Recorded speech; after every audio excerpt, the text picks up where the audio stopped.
Hi, I'm Lynn Bridgeford. Welcome to BIOS Yoga. We're going to introduce you to some simple yoga poses that you can safely do at home. We'll take you through a few stages of them. It doesn't matter how well you can do them, how strong you are, how flexible. We're going to work within your own limits and show you some things to help your posture, help your breathing, and help your back, help your pain, your strength, and give you the power to be able to help yourself gently, easily and safely. It should feel good and it should give you a good feeling and be fun. Thank you. So we're going to do a pose called Baddha Konasana, which is a bound angle pose. And I'm going to show you some simple ways to do it at home with a bit of support. We're bending both legs and bring the heels towards the groin. And we want to just relax the knees down. Now you may not be that flexible, so you can get all kind of props like blocks, but you don't have to go out and buy special things. You can use your fleece, you can use cushions, just support them under each leg where it's comfortable so you can relax. So from here, we then want to just fold forwards from the hips. So this is going to be curling round, and that's not what we want. We want to open the hips. So we gently fold forwards and breathe, relaxing in the groin. Another way to do it is to sit on the block. So that brings us higher up and gives a little bit more space to the knees. If this isn't comfortable for you, then you do it differently.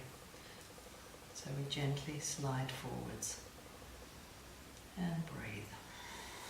So everything you do should feel comfortable. It's okay to feel a little bit of stretch. It's not okay to feel pain. The body will resist pain. We want to open the body. This is very good for opening in the groin, for relaxing in the butt muscles, very good for pregnant women, very good for everybody because we carry a lot of tension in those areas. So over time you can go further, but it's not about getting your head down, it's about opening at the hips. And remember, you can support your knees. Thank you.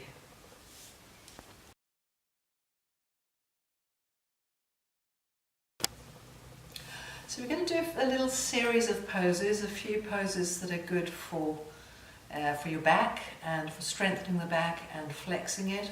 Also very good for pregnant women, and just to show a sequence of how to go in from one to the other, very gently, and it should be comfortable. So we're going to come on all fours, as long as your knees can stand this. So we make a square, the hands are a little wider than the shoulders.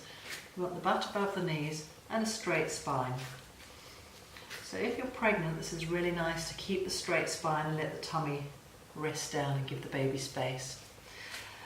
So then we're going to lengthen through the spine. We dip the back down a little bit, we lengthen, we lift the chest, and we feel like somebody's lifted the tailbone away.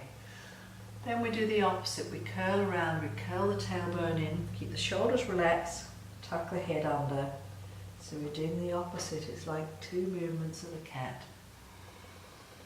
Lengthening through the spine and then curling the other way. So we don't want to create tension, we want to make space.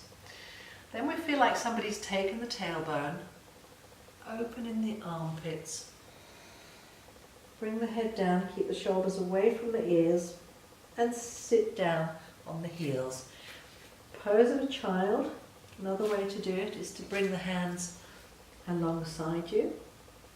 If that's tricky for your knees, you can put a pillow underneath here, and you can put a pillow underneath your head so that you're supported and can relax.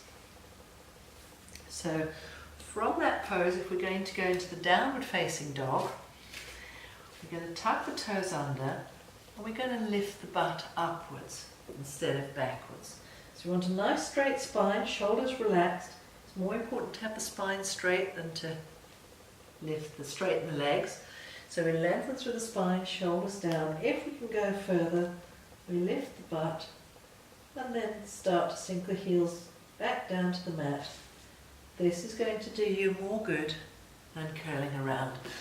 Downward facing dog can feel very challenging in the beginning. It's a very good pose for relaxing your neck, strengthening your spine, opening your shoulders, and relaxing the hamstrings. Thank you. Thank you so much for joining me. I hope that's been useful for you and you've been able to benefit from it, and that you take it forward in your life. Use it to help you in your posture, in your sleep, in your mood, keeping your own limits. And if you have any questions, drop me a line, send me an email, call me up, or why not come down to a Bios yoga class? We'd love to meet you. Thank you so much, Lynn Bridgeford.